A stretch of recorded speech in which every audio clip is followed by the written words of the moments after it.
इनको सबसे ज़्यादा ज्ञान है।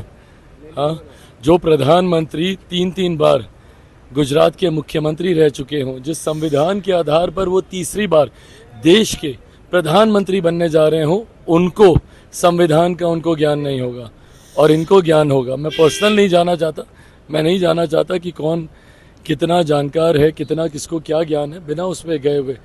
नमस्कार, आप देख रहे हैं दर्श न्यूज। मैं हूं आपके साथ रितेश शर्मा।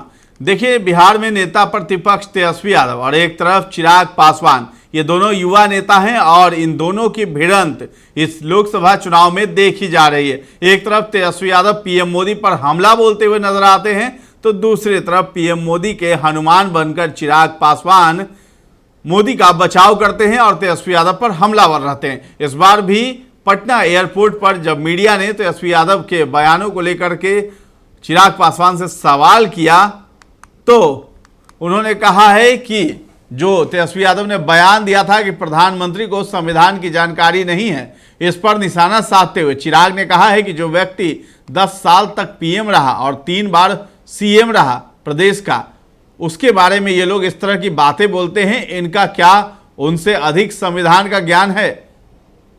प्रधानमंत्री ने देश और विदेश में भारत का नाम रोशन किया है और वो लोग जो बोलते हैं, जिन्होंने तुष्टीकरण की राजनीति अपनी जात पात के लिए किया, लाठी में तेल पिलाना और नौकरी के बदले जमीन लेने का काम किया, वो लोग इस तरह की बातें बोल रहे हैं। वहीं सांसद मनोज झा के द्वारा ये कहना कि पीएम के भाषण में फिल्मी डायलॉग होते हैं, इस पर भी चिराग ने मनोज झा पर निशाना साधा। वहीं वोट परसेंट के बढ़ने पर चिराग पासवान ने कहा है कि लोकतंत्र के लिए अच्छी बात है और वोट परसेंट बढ़ने से लोकतंत्र मजबूत होता है। वहीं राजद के द्वारा ये कहने की एनडीए डबल डिजिट में नहीं आएगी, इस पर चिराग पासवान ने कहा 10 साल से जिन्हें एक सीट भी नहीं मिला है, वो इस तरह की बातें कर रहे हैं। तो आप भी सुनिए क्या कहते हुए नजर आ रहे हैं चिराग पासवान।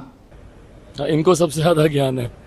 हाँ, जो प्रधानमंत्री 3 बार गुजरात के मुख्यमंत्री रह चुके हों, जिस संविधान के आधार पर वो तीसरी बार देश के प्रधानमंत्री बनने जा रहे हों, उनको संविधान का उनको ज्ञान नहीं होगा और इनको ज्ञान होगा। मैं पर्सनल नहीं जाना चाहता, मैं नहीं जाना चाहता कि कौन कितना जानकार है, कितना किसको क्या ज्ञान है, बिना उसमें गए हुए।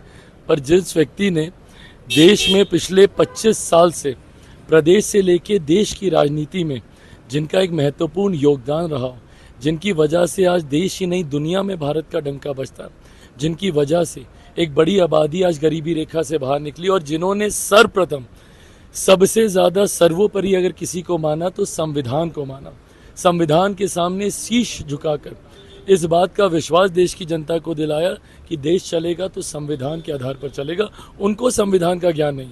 और जो लोग जात पात धर्म मजहब में बांटने की राजनीति करते हैं, जो लोग लाठी में तेल पिलाने का काम करते हों, नौकरी के बदले ज़मीन हथियाने का काम करते हो, इन लोगों को संविधान का ज्ञान है। हाँ, और इन लोगों की स्पीच से क्या भाई, आज की तारीख में मेरे प्रधानमंत्री जनता की बात करते हैं, ऐसी बातें जो जनता के विश्वास को उनके प्रति बढ़ाती हैं। कम से कम आप लोगों की तरह गाली गलौज का इस्तेमाल तो नहीं करते। जिस तरीके से हुड़दंग मचाने का ये इनके कार्यकर्ता काम करते हैं, कम से कम वैसी भाषा का तो इस्तेमाल नहीं करते। महिलाओं का सम्मान प्रधानमंत्री करते हैं। भाई ये तमाम बातें ना, जब आज विपक्ष बोल रहा है ना, खैर अच्छी बात है, इन लोगों ने बोलना शुरू कर दिया, क्योंकि अभी तक तो हम लोग अपने रुझान के हिसाब से हम लोग मान रहे थे कि हम लोग 350 के करीब 6 चरण में हम लोग पहुंच रहे हैं।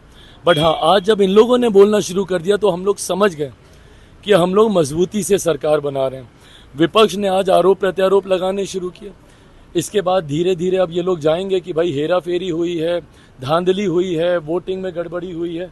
उसके बाद अंत में जब आप लोग एग्जिट पोल लेकर आइएगा ना, तो उस वक्त ये लोग जाएंगे ईवीएम मशीन पर कि ईवीएम मशीन में गड़बड़ी है। अब धीरे धीरे वो श्रृंखला की शुरुआत हुई है और जैसे ही ये श्रृंखला की शुरुआत है, हम लोग का विश्वास बढ़ गया है कि हम लोग अपने टारगेट तक हम लोग पहुँच रहे हैं। का मतदान चल रहा है, 8 सीटों पर वोटिंग हो रहा है, क्या लगता है? भाई उम्मीद है कि हर बार से बेहतर मत प्रतिशत होगा। देखिए, मैं हमेशा से पक्षधर रहा हूँ, जितना मत प्रतिशत बढ़ता है उतना लोकतंत्र सशक्त मजबूत होता है। मत प्रतिशत का बढ़ना ज़रूरी है। आज मौसम भी गर्म रहा है काफ़ी, पर उसके बावजूद लोगों में वो उत्साह देखने को मिला है। लगभग अभी कुछ समय का मतदान अभी और बाकी है। उम्मीद करता हूं कि आखिरी आंकड़े आते आते तक हम लोग को खुशी होगी मतदान प्रतिशत देखकर। डबल डिजिट में नहीं आया कि बिहार में ऐसा विपक्ष के लोग। सोचिए कौन लोग बोल रहे हैं जो खुद 10 साल से डबल डिजिट में नहीं गया, ये लोग बोल रहा है। राजद अपना खाता तक नहीं खोल पाया, एक कांग्रेस के खाते में सीट गई। इस बार किशनगंज भी हम लोग जीतेंगे, 40 की 40 सीटें एनडीए जीत रहा है। तो चिराग पासवान लगातार तेजस्वी यादव पर हमला बोल रहे हैं और पीएम मोदी का हनुमान बनकर के जो है एनडीए, बिहार में एनडीए की जीत सुनिश्चित करने के लिए लगातार जो है तेजस्वी यादव पर हमला बोल रहे हैं और पीएम मोदी के साथ मंच भी साझा करते हुए नजर आ रहे हैं चिराग पासवान। फिलहाल वो हाजीपुर से चुनाव लड़ रहे हैं और अभी जो है 4 जून को रिजल्ट सामने होगा, किसकी जीत होती है हाजीपुर में, किसकी हार, ये भी सामने होगा। फिलहाल जो है चिराग पासवान युवा नेता तेजस्वी यादव पर हमलावर हैं। तो दोनों युवा नेता हैं, लेकिन इन दोनों की भिड़ंत जो है बिहार में चर्चा का विषय भी बनी हुई है इस लोकसभा चुनाव में। तो फिलहाल इस खबर में इतना ही है। आपका क्या कहना है इस वीडियो पर, ये सब हमें कमेंट सेक्शन में जा करके जरूर बताएं और हमारे चैनल को अब तक सब्सक्राइब नहीं किया है तो कर लीजिए। धन्यवाद।